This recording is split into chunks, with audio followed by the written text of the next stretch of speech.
Hello developers! நம்ம இன்னைக்கு இந்த வீடியோ எத பத்தி பார்க்க போறோம்னா, கிட்டும், கிட்டப் பத்தி தான் பார்க்க போறோம்.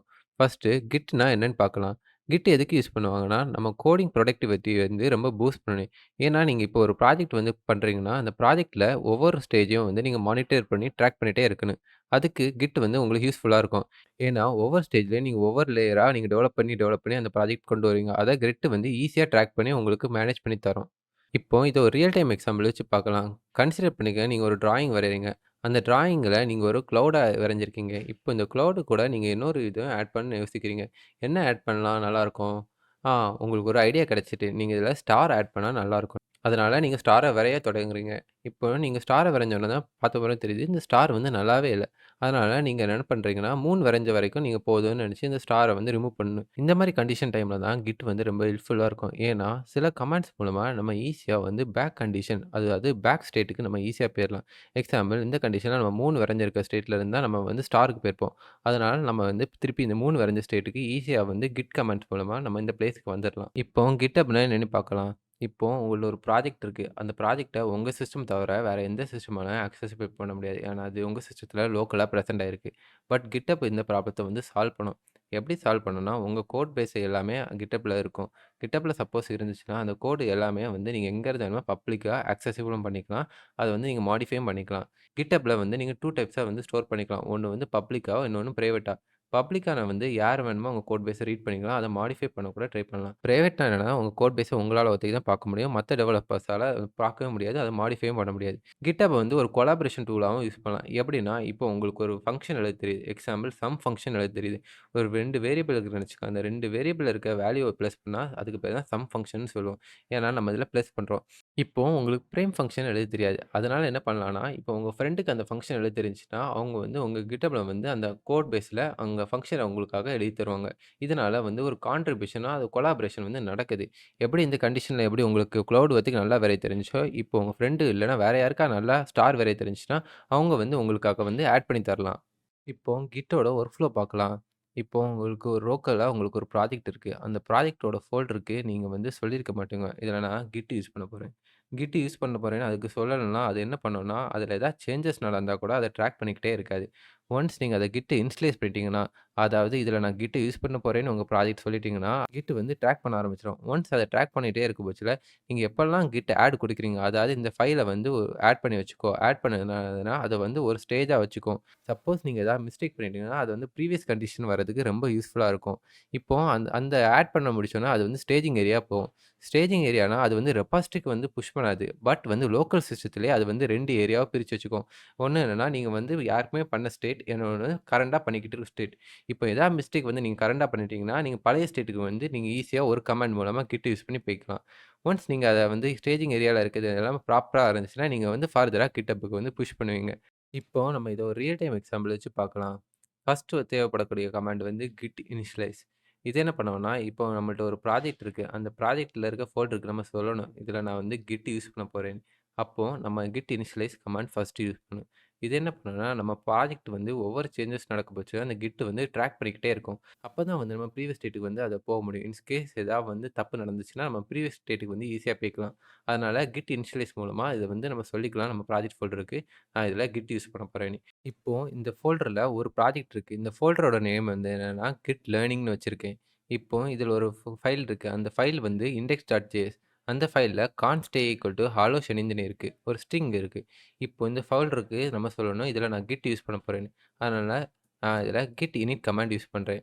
ஒன்ஸ் நான் இதில git init கமாண்ட் யூஸ் பண்ணேன்னோன, உங்களுக்கு இதில தெரியும். இது வந்து யூனா என்னன்னா, இது அந்த இப்போ அன்ட்ராக்கிங் ஸ்டேஜ்ல இருக்கு. ஏன்னா நம்ம இதில git ஆட் கமாண்ட் குடுக்கல. இப்போ நம்ம git ஆட் கமாண்ட்னா என்னன்னு பார்க்கலாம். git ஆட் கமாண்ட்னா என்னன்னா, ஒன்ஸ் நீங்க git இனிஷியலைஸ் உங்க ப்ராஜெக்ட் பண்ணிட்டீங்கன்னா, நீங்க அது வந்து ஸ்டேஜிங் ஏரியால புஷ் பண்ணணும். அப்பதான் மிஸ்டேக் நடந்தா கூட நீங்க பேக் ஸ்டேட்டுக்கு வந்து ப்ரீவியஸா வரலாம். அதுக்கு தான் நம்ம git ஆட் கமாண்ட் யூஸ் பண்ணுவோம். இப்போ நம்ம இதில git ஆட் கமாண்ட் எப்படி யூஸ் பண்ணணும்னா, git add டாட். இந்த டாட் என்ன ரெப்ரசன்ட் பண்ணும்னா, இந்த கரண்ட்டா இந்த folder top of the folder ஃபைல்ல இருக்கும். இதில இருக்க எல்லா ஃபைலையும் வந்து நீங்க வந்து ஸ்டேஜிங் ஏரியால ஆட் பண்ணி வச்சுக்கோ. அதாவது நீ லோக்கலா வந்து ட்ராக் பண்ணி, ஆட் பண்ணி, ஸ்டோர் பண்ணி வச்சுக்கோ.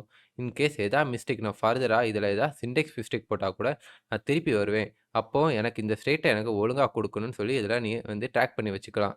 ஒன்ஸ் நீங்க git ஆட் பண்ணிட்டீங்கன்னா, இப்போ வந்து நீங்க இதில வந்து பார்த்தாலே தெரியுது. இதில ஏ இருக்கு. அதாவது இது வந்து ஸ்டேஜிங் ஏரியால ஆட் ஆயிட்டு. ஃபர்ஸ்ட் இதில யூ இருக்கும். அப்போ வந்து அது வந்து ஸ்டேஜிங் ஏரியால ஆட் ஆகல. இதில நீங்க ஹோவர் பண்ணி பார்த்தாலே தெரியும். இந்த இண்டெக்ஸ் வந்து ஆடட்ன்னு இருக்கு. ஒன்ஸ் நீங்க கிட் ஆட் பண்ணிட்டீங்கன்னா, இதில இன்னொரு விஷயம் இருக்கு. அதாவது கிட் ஸ்டேட்டஸ். இப்போ நம்ம கிட் ஸ்டேட்டஸ் பத்தி பார்க்கலாம். கிட் ஸ்டேட்டஸ் என்னன்னா, இப்போ நீங்க எந்த ஃபைல்லாம் மாடிஃபை பண்ணியிருக்கீங்கன்னு உங்களுக்கு தெரிஞ்சிருக்கணும். இப்போ இது ஸ்டேஜிங் ஏரியால இருக்கா? இல்லையா? இதில ஆட் ஆயிருக்கா? இல்லையான்னு. இப்போ இதில கிட் ஸ்டேட்டஸ்ன்னு ஒரு கமாண்ட் குடுத்தீங்கன்னா, அது தெரியும். இப்போ ஒரு புது ஃபைல் ஆட் ஆயிருக்கு. அதுவும் ஸ்டேஜிங் ஏரியால. நியூ ஃபைல்ன்னு எப்படி தெரியுதுன்னா, நியூ ஃபைல் வந்து கிரீன் கலர்ல இருக்கும். சப்போஸ் நம்ம இத மாடிஃபை பண்ணோம்னா, இது வந்து டிஃபரண்ட் கலர்ல சேஞ்ச் ஆகும். எக்ஸாம்பிள் இதில வந்து நான் எக்ஸ்ட்ரா ஒரு ஸ்பேஸ் விட்டு கான்ஸ்ட் b = 1ன்னு டைப் பண்றேன். இப்போ இது வந்து இப்போ உங்களுக்கு இதில ஒரு சிம்பல் காணிக்குது. அது மாடிஃபை ஆயிருக்கு.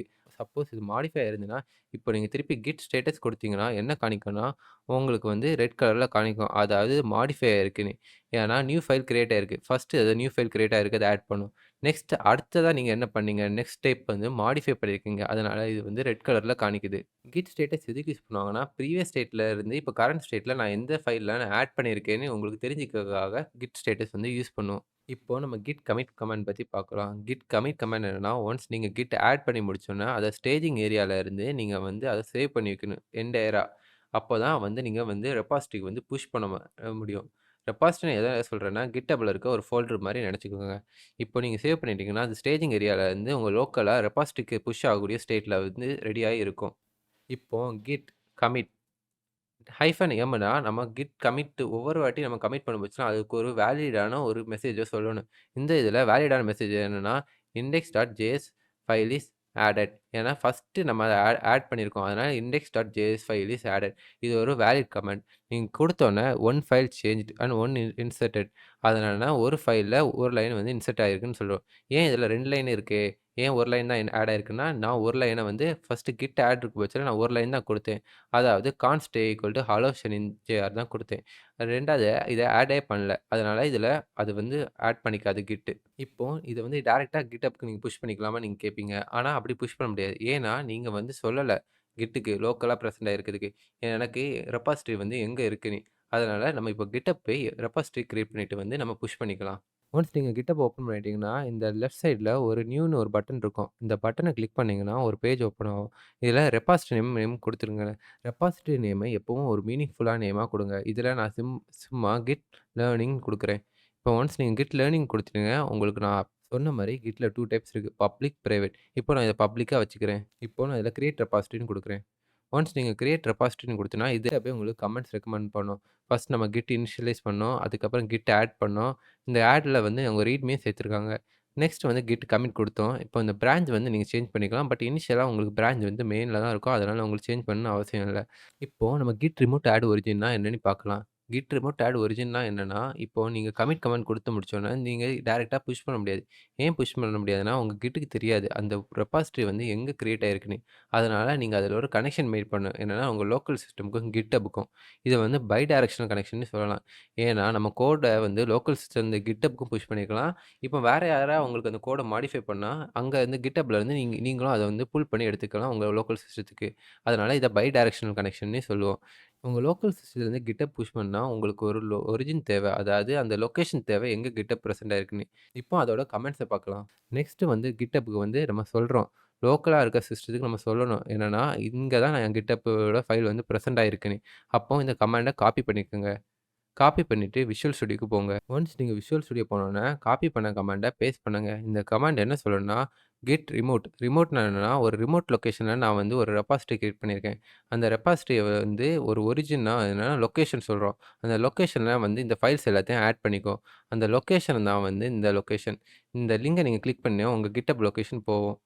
இப்போ நீங்க கிளிக் பண்ணி என்டர் பண்ணிட்டீங்கன்னா, கிட்டுக்கு சொல்லிக்கும். இந்த லொகேஷன்ல தான் என் ப்ராஜெக்ட் வந்து பிரசன்ட் ஆயிருக்கு. ஸோ, எப்பலாம் நீ புஷ் பண்றியோ, இந்த லொகேஷனுக்கு நீ புஷ் பண்ணிருன்னு. நெக்ஸ்ட் நீங்க என்ன கமாண்ட் படிக்கணும்னா, கிட் புஷ். ஒன்ஸ் நீங்க கிட் ரிமோட் ஆட் ஒரிஜின் அந்த கமாண்ட உங்க டெர்மினல்ல நீங்க பெர்ஃபார்ம் பண்ணிட்டீங்கன்னா, 2வது நீங்க திருப்பி திருப்பி அந்த கமாண்ட டைப் பண்ணணும்னு தேவையில்ல. ஏன்னா, உங்க கிட்டுக்கு தெரியும் அந்த ரெபாசிட்டரி வந்து எங்க பிரசன்ட் ஆயிருக்கு, அந்த லொகேஷனோட எல்லா டீட்டெயில்ஸுமே உங்க கிட்டுக்கு தெரியும். அதனால நீங்க திருப்பி இத அடிக்கணும்னு அவசியம் கிடையாது. நெக்ஸ்ட் நீங்க வந்து கிட் புஷ் பண்ணலாம். என்னன்னா, லோக்கலா இருந்த கமிட் பண்ண எல்லா சேஞ்சஸுமே வந்து GitHubக்கு புஷ் பண்ணலாம். அதோட கமாண்ட் வந்து இப்ப பார்க்கலாம். இப்போ இந்த கோட வந்து GitHub புஷ் பண்ணுவோம். git push -u origin நம்ம இதில GitHubல வந்து நம்ம இந்த வெப்சைட்ல வந்து மெயின் குடுத்துருப்பாங்க. ஏன்னா அது டிஃபால்ட்டா ஒரு பிரான்ச். பட் இந்த பிரான்ச் வந்து மாஸ்டர் பிரான்ச்ல இருக்கும். ஏன்னா இனிஷியலா GitHub எப்பலாம் இனிஷியலைஸ் பண்ணோமோ, அது வந்து மாஸ்டர் பிரான்ச்ல தான் இருக்கும். அதனால இதில மெயினுக்கு பதிலா மாஸ்டர்ன்னு டைப் பண்ணுங்க.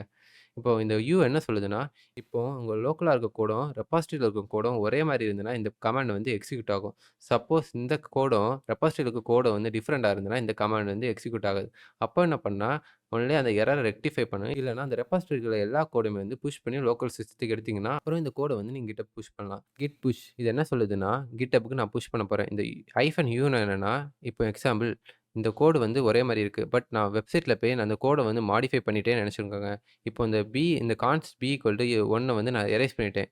எரேஸ் பண்ணிட்டேன்னா, அப்போ அதில இருக்க கோடும், லோக்கல்ல இருக்க கோடும் வந்து டிஃபரெண்ட்டா இருக்கும். அப்போ வந்து நீங்க டைரக்ட்டா வந்து GitHubக்கு புஷ் பண்ண முடியாது. ஏன்னா, அது வந்துல வந்து கொலிஷன் அக்கர் ஆகும். கொலிஷன் எது சொல்றேன்னா, இதில இருக்க கோடும், அதில இருக்க கோடும் டிஃபரா இருக்கும். அப்போ வந்து டைரக்ட்டா நம்ம புஷ் பண்ண முடியாது. அதனால அப்போ அந்த கண்டிஷன்ல நம்ம புஷ் பண்ணோம்னா, இந்த கமாண்ட் வந்து ஃபெயில் ஆயிரும். அப்போ நம்ம கிட் புல் பண்ணி அதில இருக்க கோட வந்து மாடிஃபை பண்ணிட்டு திருப்பி புஷ் பண்ணிக்கலாம். ஒரிஜினலா நான் எந்த லொகேஷனுக்கு இந்த கோட எல்லாத்தையும் சென்ட் பண்ண போறேன். அதாவது எந்த ரெபாசிட்டரிக்கு இந்த கோடெல்லாம் சென்ட் பண்ண போறேன். இப்போ இந்த மாஸ்டர்னா என்னன்னா, கிட் மாஸ்டர்னா அது ஒரு பிரான்ச்ச ரெப்ரசன்ட் பண்ணுது. இப்போ அந்த பிரான்ச் வந்து எது வேணுமா இருக்கலாம். உங்க பேரா கூட நீங்க ஒரு பிரான்ச்ச தொறக்கலாம். பட் பாப்புலரா மெயினும் மாஸ்டர்ன்னு 2 பிரான்ச் இருக்கும். மாஸ்டர் பிரான்ச் வந்து டிஃபால்ட்டா கிட் இனிஷியலைஸ் பண்ண பட்சத்துல தரும். மெயின் பிரான்ச் என்னன்னா, நம்ம கிட்ட ஒரு கமாண்ட் மூலமா ஈஸியா மாத்திக்கலாம். அத வந்து நான் நெக்ஸ்ட் சொல்றேன். இப்போ இத கிட்ட புஷ் பண்ணலாம். இப்போ இந்த கோடு எல்லாமே வந்து GitHubக்கு வந்து புஷ் ஆயிட்டு. இப்போ நம்ம வந்து வெப்சைட்ல போய் பார்க்கலாம். ஏதாவது சேஞ்சஸ் நடந்திருக்கான்னு. ஒன்ஸ் நீங்க இத ரீலோட் பண்ணீங்கன்னா, உங்களுக்கு தெரியும். இதில index.js ஃபைல் வந்து ஆட் ஆயிருக்குன்னு. இப்போ இது மாஸ்டர் பிரான்ச்ல ஆட் ஆயிருக்கு. அதனால இதில மாஸ்டர்ன்னு காணிக்குது. இப்போ இந்த ஃபைல ஓப்பன் பண்ணி பார்த்தீங்கன்னா, உங்களுக்கு தெரியும். கான்ஸ்ட் a = hello ஷெனின் jr ஒத்திக்கு தான் பிரசன்ட் ஆயிருக்கு. இப்போ எப்படி பிரான்ச்ச சேஞ்ச் பண்ணலான்னு ஒரு கமாண்ட பார்க்கலாம். இப்போ எப்படி ஒரு நியூ பிரான்ச்ச கிரியேட் பண்ணலான்னு பார்க்கலாம். git checkout -b main. இது என்ன சொல்லுதுன்னா, நான் வந்து ஒரு புது பிரான்ச் கிரியேட் பண்ண போறேன். அந்த பிரான்ச்சோட நேம் வந்து மெயின்னு. இத கிளிக் பண்ணீங்கன்னா, என்ன ஆகும்னா, ஸ்விட்ச் டூ நியூ பிரான்ச் மெயின்னு சொல்றோம். இப்போ நீங்க ஒரு பிரான்ச்ச வந்து கிரியேட் பண்ணிட்டீங்க. இப்போ என்ன பிரான்ச்லாம் பிரசென்ட் ஆயிருக்குன்னா, கிட் பிரான்ச்ன்னு நீங்க டைப் பண்ணீங்கன்னா, என்னலாம் பிரான்ச் பிரசென்ட் ஆயிருக்கோ எல்லாம் தெரியும். இந்த கிரீன் கலர்ல பிரசென்ட் ஆயிருக்க பிரான்ச் தான் இப்போ நம்ம கரண்ட்டா ஒர்க் பண்ணிட்டு இருக்குது. இப்போ இந்த பிரான்ச்ச வந்து நீங்க சேஞ்ச் பண்ணணும்னா, ஈஸியா சேஞ்ச் பண்ணலாம். அந்த கமாண்ட் பேரு தான் git switch master. இது குடுத்தீங்கன்னா, நீங்க வந்து மாஸ்டர் பிரான்ச்சுக்கு வந்து சேஞ்ச் ஆயிருங்க. இப்போ கெட் பிரான்ச்ச நீங்க அத அடிச்சீங்கன்னா, இப்போ மாஸ்டர் இதுல இருக்கும். எப்படி நீங்க மாஸ்டருக்கு தெரியும்னா, ஏன்னா அது கிரீன் கலர்ல இருக்கு. இது மூலமா நீங்க ஐடென்டிஃபை பண்ணிக்கலாம் எந்த பிரான்ச்ல நீங்க இருக்கீங்கன்னு. தேங்க்ஸ் ஃபார் வாட்சிங் திஸ் வீடியோ.